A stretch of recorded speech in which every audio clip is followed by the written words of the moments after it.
میرے انتہائی قابل قدر بھائیوں، میں آپ کی خدمت میں گزارش کرنا چاہوں گا، اپنی زندگی کو اگر خوبصورتی دینا چاہتے ہو، سکون دینا چاہتے ہو، تو اللہ کے ذکر کو اپنی عادت بنا لو۔ صبح و شام کے اذکار سیکھیے، سکھائیے، پابندی کیجیے۔ اللہ کے ذکر سے بڑھ کے کوئی بھی انسان کے لیے سکون اور طمانینت اور وقار کی چیز نہیں ہے۔ اللہ ذو الجلال کا فرمان سنیے، الا بذکر اللہ تطمئن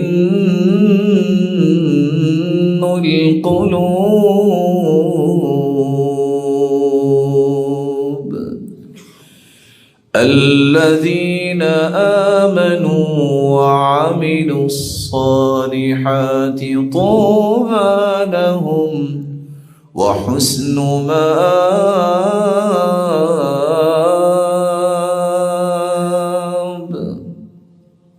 دلوں کا سکون اللہ نے اپنے ذکر میں رکھا ہے۔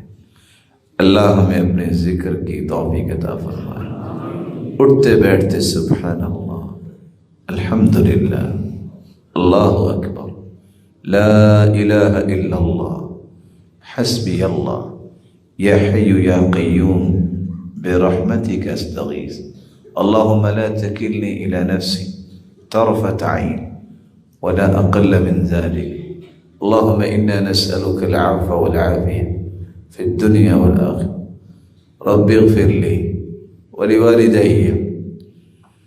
اپنی زبان کو ذکر کا عادی بنائیے۔